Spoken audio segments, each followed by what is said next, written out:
Dober večer, cenjene gledalke, spoštovani gledalci. Moje ime je Aljuš Pertinač, vi pa spremljate najbolj politično nekorektno oddajo slovenskih televizij. Slovenija in Madžarska sta v pravi slogi. Tako je ob včerajšnjem slavnostnem odprtju 53. mednarodnega obrtnega sejma v Celju, ki se ga je udeležil, sledila pa je še skupna seja obeh vlad, zatrdil madžarski premier Viktor Orban. Naš premier Janša je dodal, da ima Madžarska izjemne gospodarske rezultate. Ni kaj, Janševi vladi je potrebno priznati, da je odnose s sosednjimi državami spravila na bistveno višjo raven, kot smo tega bili vajeni do sedaj. Kar pa zadeva madžarski gospodarski čudež, povejmo, da je naš bruto družbeni proizvod na prebivalca še vedno za več kot polovico višji od madžarskega. Kdo bi torej moral bolj občudovati koga? Sedaj pa se lotimo 7. oddaje jubilejne 5. sezone Faktorja na TV3. Resnica boli, komentarji še bolj. Danes bomo za vas komentirali, kako ponosni smo, kako in na koga smo Slovenci najbolj ponosni. Slovita revija National Geographic je leta 2017 razglasila Slovenijo za najbolj trajnostno državo na svetu. Kako ponosni smo Slovenci in na koga oziroma kaj smo najbolj ponosni, nam bosta pomagala razvozljati naša stalna komentatorja. Norma Marija Brščič in Tino Mamić. Toplo pozdravljena. Živjo. Norma, ti si rojena po osamosvojitvi, ne? Se pravi, imaš ta privilegij, da si celo svoje življenje živiš v samostojni, neodvisni državi Sloveniji. Midva s Tinom žal nimava tega privilegija. Pa me zanima, ti pa recimo tvoja generacija, če pogledaš tudi malo nazaj skozi leta, imate vi zaradi tega nek poseben odnos do Slovenije, ali se ti zdi, da to, kdaj je bil kdo rojen, ne vpliva toliko na to, koliko ponosni smo na svojo domovino? Jaz mislim, da ste bolj ponosni tisti, ki ste dejansko glasovali na plebiscitu in s tem res pokazali, da si želite živeti v svoji državi in da se želite odcepati iz Jugoslavije. Medtem, ko pač vi ste se za to mogli boriti, nam je bilo pa to nekako že vse podarjeno, oziroma če rečem tako mogoče kar navrženo, in nisem dobila občutka, da bi to zelo cenili. Pa tudi recimo tekom šolanja se mi ne zdi, da je bil to kakšen tak poudarek, da bi, ne vem, se učilo o ustavi, o, ne vem, 3. členu, kaj tak narodotvoren, pa tak daje slovenskemu ljudstvu res en pomen. Tako da sem jaz, kar sem teh vrednot pridobila bolj v okviru recimo družine, pa pač kar sem se sama zanimala za te stvari. Tino, ti recimo si bil celo izbrisan, ne? Pač tudi porodu nisi iz Slovenije, oziroma pač tvoja družina porodu ni iz Slovenije, ampak če bi mene kdo spraševal, bi rekel Tino Mamić eden najbolj zavednih Slovencev. Pa me zdaj zanima, kje so tvoji motivi za to, da daješ recimo tako vtis, oziroma da se tako obnašaš? No, mislim, jaz sem rojen v Sloveniji, moja mama je rojena v Sloveniji in tako dokazano po imenih tja do 1500 ali nekaj, oziroma etimološko lahko še bolj, oziroma jezikoslovno lahko najdemo tja do prvega slovenskega rokopisa, ker je omenjen priimek od moje mame. Oče je prišel leta 67 iz Dalmacije in sta se potem poročila in tukaj sem se izrodil. Jaz sem pač tako slovenec kot Hrvat, na oboje sem ponosen, oboje imam rad in oboje imam zelo rad. Ne? Tako da, če imaš nekoga zelo rad, pač si potem ponosen. Jaz sicer včasih smešno, mislim, da je Rebula enkrat še tako hudomušno rekel, ja, poglejte, da nam o slovenstvu nam govori eden, ki ima neslovenski priimek. Ne? Priimek Naič, Res mi je, včasih mi je tudi tako, recimo, ko se, recimo moji so iz partizanskih družin, recimo, ne? In ko se jaz recimo pogovarjam in izpostavljam, se v bistvu dostikrat izpostavljam recimo za demokratično stran, ne, ali pa konkretno za domobrance. In je smešno, ne, da v bistvu pol en s partizanskimi koreninami v bistvu naredi več za ono drugo stran kot eden s tiste strani. Ne. To je vse skupaj povezano s ponosom, ne, s tem, da pač gledaš nazaj, se spominjaš lepih stvari in si ponosen na njih, na druge pa gledaš kritično, ne? In če gledaš kritično, potem jih lahko prebaviš. Ampak to se mi zdi zanimivo, to, kar si ti rekel, da si pač na oboje ponosen, na obe strani, tako rečem, na oba starša in tako, kar s tem prinašate, ker se mi zdi, da je dosti debata v Sloveniji, okrog tega. Zdaj, a so tisti, ki recimo se doma pač pogovarjajo v tujem jeziku ali pa pač niso Slovenci po rodu, ali so to zdaj pravi državljani ali niso, ali moramo biti ogroženi z njihovimi strani, pa ne, ali ne. Ti recimo pa dokazuješ, da se da to pa še ravno, slovensko-hrvaška kombinacija, ti dokazuješ, da se to da čisto lepo kombinirati, To je celotna zgodovina, je sestavljena iz migracij, iz nekih selitev in menjav. Gre samo za vprašanje asimilacije in integracije, to sta dva različna pojma, in če se integriraš, se potem lahko normalno vključiš v družbo in je to možno. Če se pa asimiliraš, je pa ponavadi slabše, ker potem ne znaš, torej nisi dobro, se ne čutiš ne enega, ne drugega najbolj dobro, in zato imamo prav iz teh družin, kjer so pozabili svoje korenine, imamo recimo vse diktatorje. Praktično vsi diktatorji so bili neki priseljenci, ki so v novi domovini izkazovali pripadnost tej novi domovini, bolj kot, če rečem, ta pravi pripadniki te domovine ali države. Recimo Napoleon je bil s Korzike in je bil potem veliki Francoz. Tito je bil pol Hrvat, pol Srb, je bil potem pol Hrvat, pol Slovenc in je bil potem veliko Srb. Stalin je bil Gruzinc, Milošević je bil Črnogorc, Karadžić, mislim, da je bil tudi Črnogorc. Torej, to se kaže, ali pa Hitler je bil Avstrijc, ni bil tisti ta pravi Nemec. Tako da na korenine moraš biti ponosen, hkrati pa moraš sprejeti tudi novo danost, oziroma okolje, v katerem živiš, ker to je tudi jaz imam tudi recimo krvno, sem povezan s slovenstvom, ampak tudi tisti, ki pride v Slovenijo na novo, se lahko čisto normalno integrira in lahko vzljubi Slovenijo. Ja, mislim, da ima Slovenija tukaj še zelo veliko prostora, da bi pokazala ponos do Slovencev, ker je Slovenija de facto država slovenskega naroda in bi kot taka z lahkoto in celo morala zahtevati od vseh prišlekov, ki pridejo k nam, dobijo tukaj službo, stanovanje in še socialne transferje, da se naučijo slovensko in da svoje otroke vključijo v slovensko družbo, spoštujejo pravni red te države, ki jim vse to nudi, ne pa, da začnejo izdajati obvestila za osnovno šolo v albanščini, iščejo prevajalce v albanščino in se obnašamo, kot da smo ta zadnji predpražnik.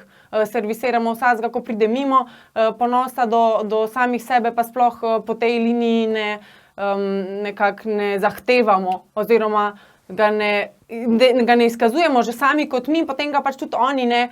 In recimo, Albanci, albanizacija ali pa balkanizacija tudi zelo pereča problema, v prihodnosti bo še bolj pa tudi afrikanizacija in islamizacija.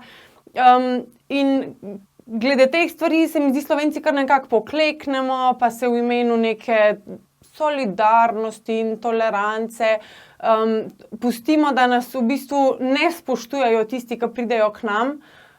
In to se mi zdi zelo narobe, ker bomo na tak način, in tudi to recimo, da vlada pri statističnem popisu prebivalstva ne sprašuje po narodnosti. Pač to je katastrofa, da ne vemo niti, koliko Slovencev je v Sloveniji, koliko dejansko Slovencev, ne državljanov, ker vemo, kako se pri nas stalajo državljanstva, nekaj časa moraš imeti stalno bivališče, poti pa kar ti izdajo, čeprav vemo, da je v Sloveniji, pa zakaj tudi nimajo toliko spoštovanja do Slovencev, ker oni pridejo sem, dobijo socialno stanovanje, če si preračunaš za eno migrantsko družino, pa ne migrantov iz Sirije, ampak tudi recimo iz Balkana, oni so za Slovenijo minus. Tisto, kar mož zasluži, 3-krat več žena pobere za otroke, pa so tele socialne prejemke, pol, ko dobijo pa papirje, pa itak zginejo v Nemčijo, kjer lahko on več zasluži, oni pa tle cuzajo denar na naše stroške. Tukaj Slovenija ni čisto nič ponosna, ampak se udinja tem multikulti globalistom, ki prek kulturnega marksizma želijo razkrojiti tudi narod. Poleg družine in rase, tudi narod želijo, da kukar to ni nič tazga, to je samo neka namišljena struktura, tako kot spol. In tudi prek tega se mi zdi, napadajo bit človeka, ker vsak recimo, če greš, ne vem, v tujino, odkot si ti, ne rečeš iz Evrope. Oziroma, no, odvisno, koliko daleč greš, ampak načeloma rečeš, ne vem, jaz bi rekla, jaz sem Slovenka, ne. In se mi zdi, na tem področju imamo Slovenci zelo veliko prostora, kjer bi lahko pokazali, da mi sami sebe spoštujemo in če ti sam sebe spoštuješ, potem tudi drugi tebe spoštujejo, ne. Če pa sam sebe ne, pol pa si lahko pogledamo v Sloveniji, kam nas je to pripeljalo, ker imaš tle ljudi, ko več desetletij tukaj živijo, recimo jaz se spomnim čistilk v osnovni šoli. Ženska bila tik pred penzijo, 40 let je že tam pucala tiste naše mize, a ko si jo nekaj vprašal, niti znala, niti osnovnih stavkov po slovensko povedati. Ali pa, ko greš, ne vem, recimo na Bone, ko lahko pač greš na Bone in imaš tam tudi kakšne te, ki ponujajo neke bureke in take stvari. Ne zna slovensko. Jaz rečem, 4 siri, no nazaj 4 siri. Pač niti toliko se ne more naučiti slovensko, res una osnova, ki bi se lahko v enem tednu, če bi hotel, seveda, se navadil, pa se ne, ker se mu ni treba, ker tega od njega nihče ne pričakuje in pol zakaj pa bi, če ni treba, ne. Ampak se ti zdi, da je to samo v Sloveniji se to dogaja, ker se mi zdi, da tudi po drugih državah pač živijo tam ljudje, ki ne znajo pač matičnega jezika tiste države. Imamo primere iz ZDA, tudi iz kje drugod, ki pač v bistvu celo življenje živijo v nekih teh svojih skupnostih, se tega jezika ne naučijo. Vendarle za slovensko državljanstvo pridobiti pa moraš izkazati znanje slovenskega jezika. Zdaj, a je to za tebe pač predstavlja kakšno razliko ali ne? Ja, ne vidi se, no. Pač jaz, recimo, ko hodim po Ljubljani, ali pa tudi recimo kakšni kolegi, ki živijo v kakšnih še bolj neslovenskih krajih, če tako rečem, recimo v Kranju, to ne slišiš slovenščine tam. Oni tudi, če pokažejo tisto znanje slovenščine, ko vprašanje, kjer nivo je, koliko zahtevno, a se da to plonkati, ali se ne da, to kar malo skozi prste pogledajo, ali je v bistvu treba dejansko pokazati znanje, ali je dovolj samo, da hodiš na nek tečaj, kjer naj bi se kukar naučil.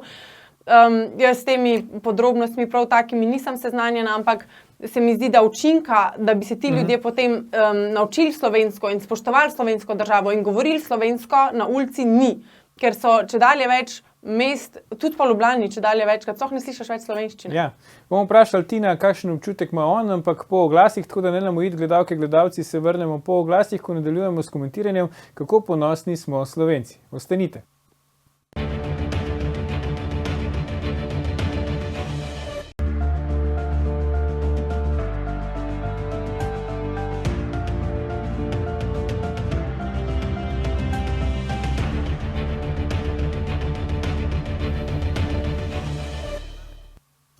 Ponovno pozdravljeni. Z nami sta še vedno Norma Bršič in Tino Mamić, pogovarjamo pa se o tem, kako ponosni smo Slovenci. Tino, kakšen imaš pa ti občutek? Norma je rekla, preden smo šli na oglase, da pač ima občutek, da slovenščina izginja, tudi z ulic, da že praktično, ko hodiš po nekaterih mestih, slovenščine več ne slišiš. Kakšen imaš ti občutek? Nam res grozi, da se bomo zdaj utopili, da pač bomo izumrli kot Slovenci? No, demografija in matematika je zelo eksaktna veda, ne? Se zelo hitro lahko zračuna, koliko časa bomo še trajali, ne? Je pa dejstvo, da če bo šlo tako naprej, da se nam napiše kaj dobrega, ne? Ne jeziku, ne kulturi, ne civilizaciji. Če primerjam recimo komunistični sistem šolstva, ko je bila Jugoslavija in partija na precej višjem mestu kot Slovenija, ko je bila Slovenija nepomembna, ampak ljubezen do domovine, oziroma ne do domovine, ampak recimo ljubezen do kulture, do naše kulture, do slovenstva, do slovenske pesmi, do slovenskega jezika, do slovenskih običajev, ne, etnologije, če želite, je bila veliko večja, kot je danes. Mi smo se pri glasbi učili pač narodne pesmi, pa smo se na duhovnih vajah še dodatne in znam, ne vem, pri 18 sem znal mogoče 200 narodnih pesmi, ljudskih pesmi. Danes ne znajo nič, ne. Moji otroci se pač navadijo tisto, kar jih doma z ženo navadiva, v šoli so se mogoče navadili 5 teh. Recimo zelo nazorna je slovenščina, oziroma zelo nazoren je pouk slovenščine, ki je v zadnjih letih kakovost je izjemno padla. Pri vseh drugih predmetih so povečali obseg snovi, povečali obseg znanja, je treba veliko več vedeti in poznati od kemije do biologije, angleščine, povsod so dvignili nivo. Razen pri slovenščini. Pri slovenščini danes preberejo otroci mogoče 3-4 knjige na leto, pa še to od raznih avtorjev, ki si ne zaslužijo niti imena, da so avtorji, ker so pač neki kašen klasik, to je pač nek pisec, ki napiše nekaj, to ni umetnost, ne? To ni za šolo, ne? To je recimo to, kar imajo danes za domače branje, za obvezno domače branje, se je pri nas reklo šunt literatura, ne? Recimo Vinetu, ne, prevodi Vinetuja, Karla Maja, to je bilo pri nas v knjižnici šolski prepovedano, ker je bila to šunt literatura, to smo brali v mestni knjižnici na šverc, ampak ko danes bereš Vinetuja, to se razni Suholdolčani, Dese Muck in da ne omenjam še kakšnih takih brezveznih avtorjev, to se skrije, to je beletristika, to je vrhunec umetnosti, ne? Ko pogledaš izrazoslovje od Vinetuja, od Karla Maja, prevodno, in pol te Dese Muck, mislim, to je izjemno velika razlika, ne? Zato se mi zdi zelo nenavadno, da smo povsod dvignili raven, razen pri slovenščini. Ja, časi se spreminjajo, ampak ko si ravno omenil slovenščino, Tino, me zanima vajino mnenje, ne? Nekateri pravijo pred leti, recimo ekonomist Mičo Mrkajič, pa tudi še zdaj poslanec SDS-a Franc Breznik, da je škoda, da v Sloveniji ne govorimo nemško, ne? Ker če bi govorili nemško, bi imeli višji standard in tako naprej, če bi bili Nemci, ne? On je celo omenjal Breznik pač tisti plebiscit, ne? Škoda, da takrat so se v spodnji coni odločili za Jugoslavijo, namesto da bi se za Avstrijo in tako naprej. Kako vidva na to gledata? Vama je kaj žal, da mi ne govorimo nemško? To je Larifari, mislim, kdo je to rekel, to pa res so ljudje brez osnovne omike, ne? Ker če ti sam sebe ne ceniš in svojega jezika, si ga nisi izmislil. To je jezik, ki je star 2000 let, ne? Ali pa recimo uradno, kar poznamo, vsaj 1500. Ne? In zdaj bomo to kar pozabili. Se ne gre, se to ni, to je danost. Da mi govorimo ta jezik, je naša danost. Ne? Več jezikov kot znaš, več veljaš. Ne? Poglejte recimo primer argentinskih Slovencev.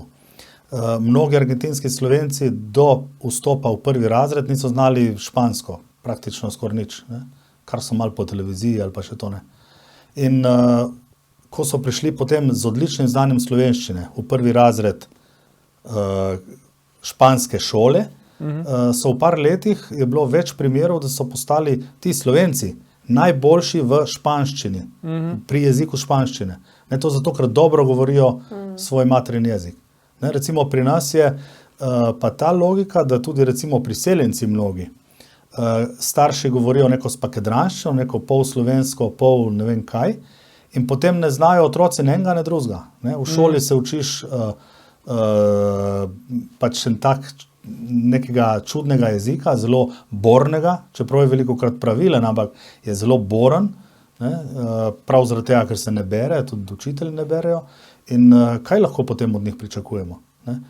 Ti moraš znati najprej svoj materin jezik zelo dobro in na podlagi tega se učiš potem druge jezike. Ne? Zdaj, če pa ti, če zapustiš svoj materin jezik oziroma svoj jezik, si renegat. Torej, renegati so, kot sem rekel prej, Napoleon, Hitler, Karadžić. Ja. Jaz mislim, da vzrok za slovensko stanje ni v tem, sigurno bi bilo marsikaj drugače, bi govorili nemško, ampak tudi če bi želela klika vladajočih v Sloveniji, da v Slovenijo spraviti na bolj zeleno vejo, bi se dali tudi tako, da še vseeno govorimo slovensko. Brez nemščine, okej. Ja, to ni zdaj tak nek neločljiv pogoj, da čist malo nam manjka do slovenske Švice, sicer nemščina povsod, ne, ni v tem catch. Je pa to, kar je Tino rekel, res, ne, ker slovenščina je, znižali so nivo, ampak tudi zakaj, ker jaz se spomnim, ko smo se mi učili, meni je bila sicer slovnica zelo blizu, sem jo imela rada in ker je zelo taka matematična tudi, ampak mnogim pa ni šla. To si ena redkih, ja. No. Ja, jaz sem, mislim, res, tudi razmišljala sem pravzaprav o študiju slovenistike, ampak če smo čisto pošteni, tisto posiljevanje z levimi pa desnimi prilastki pa temi stavčnimi strukturami, mislim, ne vem, koliko ljudi odraslih, recimo, ki ne hodijo več v šolo že 10 let, koliko ima še kaj pojma, bolj mal. Jaz sem si zapomnil, migrede, jaz sem si zapomnil levi ujemalni prilastek, zato ker je bila takrat Viki Krema, to je bilo verjetno še pred tvojim časom norma, in je rekla učiteljica, da pravilno bi bilo Krema Viki, ker levi prilastek je lahko samo ujemalni.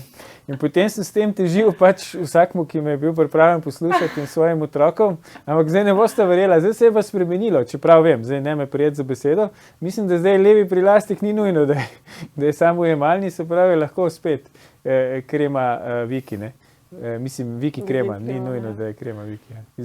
Bi pa tako, kakor je Tino rekel, se mi zdi, da je res premalo branja. Jaz sem recimo kot najstnica, sploh na začetku najstniškega življenja, zelo veliko brala in se mi zdi, da ti to tudi en tak odnos do jezika nekako kar brez nekega napora, ko sam drsiš skozi strani zanimivih zgodb, poleg tega, da se ti blazno recimo dobiš, ne vem, v pogled v razne neke življenjske situacije in izkušnje, da sočutje se ti razvija, če so taki dobri avtorji, ki tako opisujejo, da kar si predstavljaš, da se to tebi dogaja.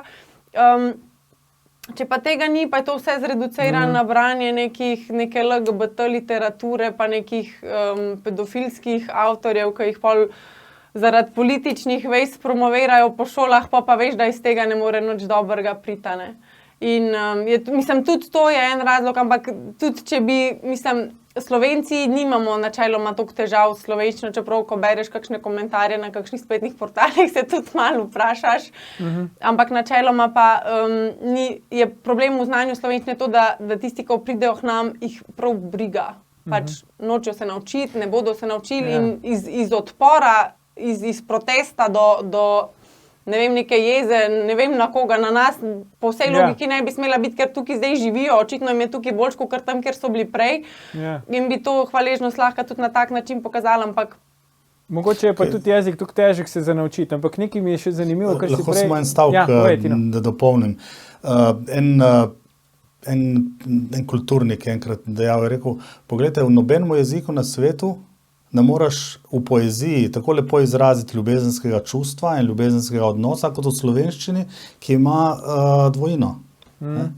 Razen ložike srbščine, ki praktično je skoraj da ni, oziroma ni priznana, ampak ne moreš, ti slovenščine, slovenske ljubezenske poezije dejansko ne moreš prevesti v noben jezik na svetu. To je res. In to bi zdaj mi zamenjali za nemščino. Ampak prej, ko si rekel, tisti argentinski primer mi je zanimiv. Jaz poznam primer dekleta, ki je šla pač za 1 leto v Ameriko, v ZDA, ker so pač starši tam nekaj delali. In je tukaj imela angleščino 3, in je bila čisto prestrašena, kako bo tam z angleščino v ZDA. In je bila pol zelo hiter, tako kot si prej ti rekel, Tina, v skupini teh, ki so najboljš imeli oceno pri angleščini. Skratka je bila v skupini nadarjenih, je imela angleščino 5. In ta verjela, ko je prišla nazaj v Slovenijo, je napredvala pri angleščini, pa je imela angleščino 4. Pa me zdaj zanima to kot izhodišče, a je problem tudi pri nas po eni strani, da smo premalo samozavestni, ta punca se je res bala, kako bo ona v Ameriki, če ne zna angleško, in po drugi strani, da smo prestrogi do sami sebe, ker zdaj, če, dobro, ni bila pač Velika Britanija ali pa Anglija, ampak vseeno, če v ZDA znaš angleščino za 5, bi človek pričakoval, da znaš tudi v Sloveniji, A imate ta občutek, da smo mi prestrogi do sebe, da premalo cenimo to, kar imamo, znamo in tako naprej? Veš kako, jaz se spomnim, ko smo se mi učili angleščino, recimo to sploh ni bilo pomembno, da ti znaš govoriti, pa kakšno je tvoje besedišče, ampak prav kere teme smo obravnavali. In pol imaš pač to temo zelo določeno, rigorozno, kaj je treba znati na testu, in pol, če ti znaš, je pol 5, če ne znaš, pa pač je 4 ali pa 3 ali pa 2. Ne preverja se dejanskega znanja, koliko bi ti se dejansko lahko zmenil. Jaz se spomnim, recimo, ko sem šla konec 1. letnika na izmenjavo na Koroško in so bili tam tudi Španci in so se pravi, jaz sem šla to v okviru gimnazije in so tam bili vsi ostali, tam sta dva razreda, en je španski, en pa latinski, jaz sem bila v latinskem, ampak sem pa v 9. razredu zelo rada gledala nadaljevanko Rebelde. Ja, ki je bila pa španska. To se ti še zdaj malo pozna, ne? Kaj je to, upornica ali kaj? Ne? Ja, uporniki so to. In sem tam toliko ene španščine nekako posvojila, da sem se jaz bila sposobna boljš pogovarjati s tistimi Španci, kakor pa recimo prijatelji, ki so bili, ne vem, v 3. letniku, pa so imeli za sabo že 3 leta španščine. Ker se mi zdi tak princip poučevanja španščine, ne pa tako, da bi bil ti vržen v situacijo, zdaj pa govor, pa se nekaj zmeni. Kar je bolj življenjsko, ne? Mi gremo bolj, a si se naučil zaimke, sklanjanje, ne vem, take stvari, namesto da bi šli iz tega praktičnega vidika pristopa k jeziku in potem itak dobiš take primere, ko imamo v Ameriki boljšo oceno iz jezika angleščina, kakor pa pri nas. Ja. Ker problem tega ponosa in samozavesti, ne, to je povezano, je v temu, kar je Ivan Cankar je temu rekel hlapci. Ne, danes rečejo nizka samozavest, slaba samopodoba, hlapčevski kompleks. Ne, to pri nas je precej prisotno in imamo veliko ljudi, ki se počuti hlapce, ne, ki imajo en tak manj vrednostni kompleks do vsega, kar je tuje. Ampak to je ravno zaradi tega, ker sam sebe ne ceniš. Ne?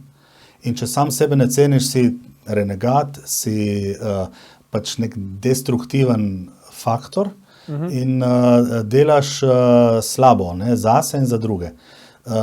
Tudi recimo, če ti sam sebe nimaš rad, potem tudi drugih ne moš imel rad. Ne? In isto je tukaj.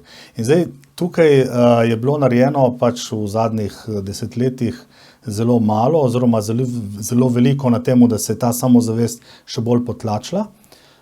Bi pa moralo biti ravno obratno, ne? Ker mi smo pred 30 leti smo dosegli tisto najvišjo točko v slovenski zgodovini, ko smo dosegli zmagovito vojno, ne krvavo, izjemno zmago in osamosvojitev in smo uveljavili demokracijo. Ne? In enotni smo bili. Ne? Torej, to je točka, na katero smo lahko vsi ponosni in to bi morali čim bolj se spominjati tega. Ne? V šolah se pa tega skoraj da ne učijo, nihče nič ne ve o tem. Ne? Kaj šele, da bi vedel recimo za idejo ustoličevanja koroških vojvod oziroma karantanskih knezov, kjer je ljudstvo dalo oblast knezu.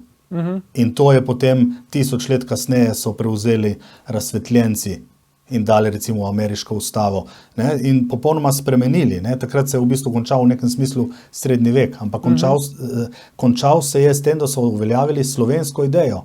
Ne, oblast ljudstvu. In to so stvari, na katere mi moramo biti ponosni. Ne. Če nisi ponosen, si butelj. Ne. In če bi se mi bolj osredotočili na to, bi se tudi med sabo boljši imeli, zato ker psihologi pravijo, da je največ ljubosumja med nesamozavestnimi ljudmi. Ne, zato je pri nas ta rek, naj sosedu krava crkne. Ne, zato, ker v bistvu sam sebe ne maraš. Ne, ker sam sebe ne ceniš dovolj. In ko smo mi začeli bolj ceniti, pol bojo vse stvari, vse bo šlo lažje. Predlagam, da si zdaj pogledamo en reklamni spot, ki pa je nastal takrat, ko še nismo imeli lastne države, pa vprašanje, če smo se zavedali, da je bomo kdaj dobili. Poglejmo.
Evo, naslov tega spota je Gostje prihajajo, pa me zdaj zanima, Norma, ti poznaš ta spot, si ga že videla kdaj? Pesem mi je zelo znana, pa eni deli videa tudi, ampak ne vem, če sem ga pa celega videla kdaj tako v celoti. Ja, to je malo ali pa dosti pred tabo, no, je nastal. Tole me zdaj zanima, ne? Zdaj pač tukaj je jasno, pač moja dežela in tako naprej in ponos neki tazga veje iz tega spota. Pa me zdaj zanima vajino mnenje, na kaj smo recimo danes lahko Slovenci najbolj ponosni, ne?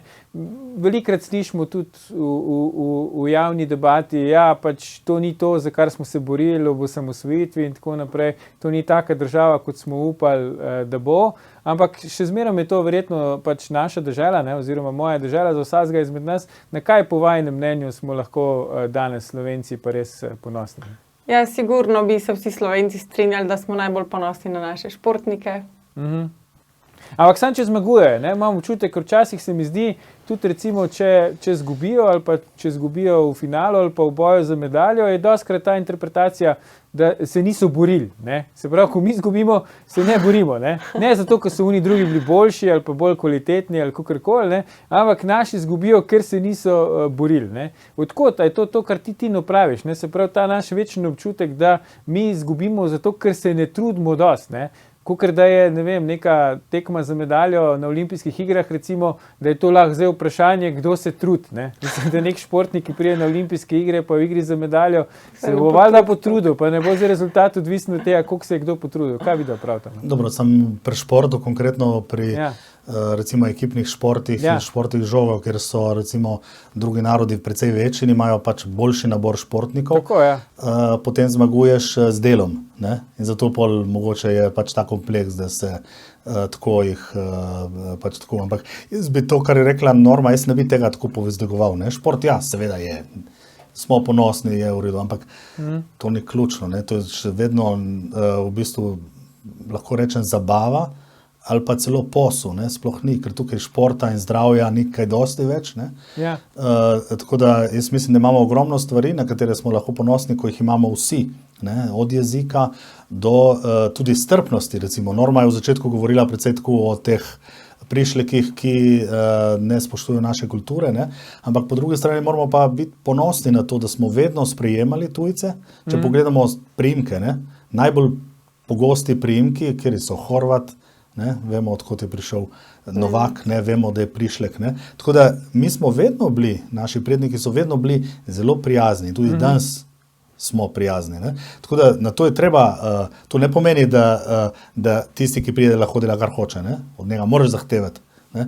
Ampak Slovenija tega ne zahteva. No, sej, ampak ogromno stvari imamo, tudi recimo v zgodovini imamo, ne vem, prvi dunajski škof je bil Slovenc. Ne vem, diplomat Žiga Herberstein je odkrival Rusijo. Imamo odkritelje, po katerih se imenujejo reke ali pa jezera ali pa mesta, ne, po Pircu, po Baragi. Imamo, ne vem, Slovenca, ki je naredil prvi zemljevid Paragvaja. Imamo Slovenca, ki je odkril, da ni Baja California, da ni otok, ampak je polotok. Ne, imamo Slovenca, ki je odkril, da Nil ne izvira iz vira, ampak iz jezera. Mislim, mi imamo toliko teh dosežkov, ne, imamo, ne vem, Pedra Opeko, če hočete zdaj v zadnjem času. Na te stvari smo lahko upravičeno ponosni. To so, oprostite, ampak precej večji dosežki kot pač neki športni uspehi, ne. In zato mislim, da smo upravičeno, da zahtevamo, da se tudi šolski sistem in politični sistem bolj osredotoči na to. Če pomislite, če se vrnem, da ne bom predolg, ampak če se vrnem na tisti spot je nastal v sredi 80-ih let, mislim, da 86. Ne, ko je bila še svinčeni trdi časi komunizma, nihče ni sanjal od tega, da bo komunizem padel, ne.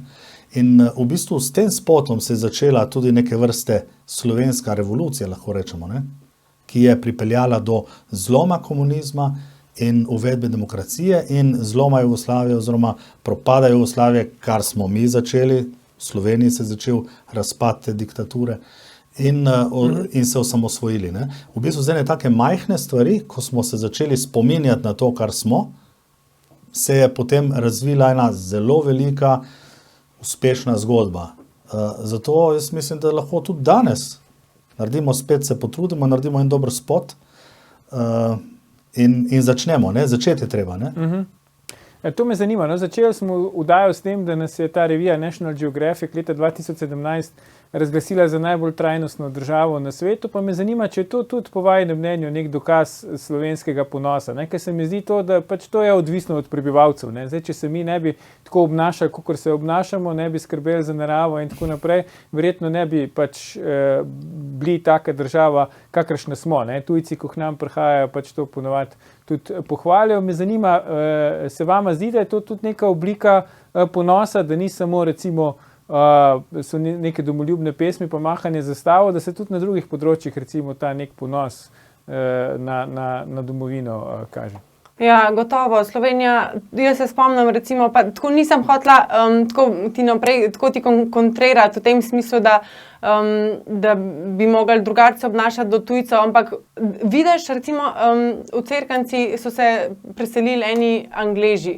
In tista gospa se res trudi govoriti slovensko. Pa je pač, mislim, je jezik, recimo angleščina, slovenščina veliko dlje kot hrvaščina, srbščina, bosanščina, ker so, mislim, se jaz, recimo, nisem se nikoli učila. Znate angleško v Cerknici, razumete vi? Ja, seveda, ampak tudi, recimo, znanje angleščine v Sloveniji zelo pohvalijo tujci. Praktično kamorkoli greš, najdeš nekoga, ki zelo razmeroma dobro govori angleško. Ampak je v bistvu v njej bilo to tako, kako je lepa dežela Slovenija in je bila hvaležna in se je probala čim bolj vključiti. In tudi z učenjem slovenščine je to en velik tak, tako da pokažeš, da ti to pomeni, da bi se rad integriral, da bi to rad vzel za svojo državo, za svojo mogoče kot drugo domovino. In tudi Slovenci se mi zdi, da imamo tudi ponos, recimo, ne vem, Bled, skoraj vsak Slovenc, ki bi ga vprašali, kaj naj si grejo gledati, ja, Bled pa Postojnsko jamo, ima veliko Slovenija takih lepih znamenitosti in tudi bi rekla, da smo okoljsko zelo ozaveščeni, ker to, recimo, jaz se spomnim, v osnovni šoli mi smo veliko več časa namenili tem, kako se ločuje odpadke, kakor pa v nekim prvim Slovencem, ki so napisali zemljevide oddaljenih dežel. Recimo, jaz za to nisem vedela. Mi je zanimivo in verjamem, da smo Slovenci zelo iznajdljiv narod. Tudi recimo mislim, da smo znamko Slovenci izumili. A ne? Smo, ja. Mislim, da smo jo in mislim, cel kup je takih stvari, ampak o njih se ne govori, ker mislim, da tudi vladajočim ni v interesu, da bi bili mi ponosni na sebe, ker če bi bili ponosni, pa bi že s to držo, ki bi jo zavzeli do samih sebe, do naše države, nekako silili druge, da nas tudi spoštujejo. Ker če ti sam sebe ne spoštuješ, ker ti s tem, kako sam sebe tretiraš, pokažeš, kako hočeš, da te tudi drugi tretirajo. In če si ti sam spoštuješ, te pa tudi drugi spoštujejo. Če se pa ne, te pa tudi drugi ne. No, vidiš, ravno zato je prav, da imamo vdajo Faktor, ker v vdaji Faktor pa se lahko pogovarjamo tudi o teh temah. In nedvomno se še kdaj bomo, ampak za danes pa Norma Marija Brščič, Tino Mamić, najlepša hvala za vajine komentarje. Gledalke, gledalci, to je bil ponosno slovenski, sicer pa že 612. Faktor na TV3. Glejte našo oddajo tudi ta konec tedna, mi pa se v živo spet vidimo prihodnji ponedeljek, ko bo naš gost, minister za razvoj in evropska sredstva Zvonko Černač. Ne zamudite, predvsem pa ne pozabite. Ni vseeno, kdo kaj reče.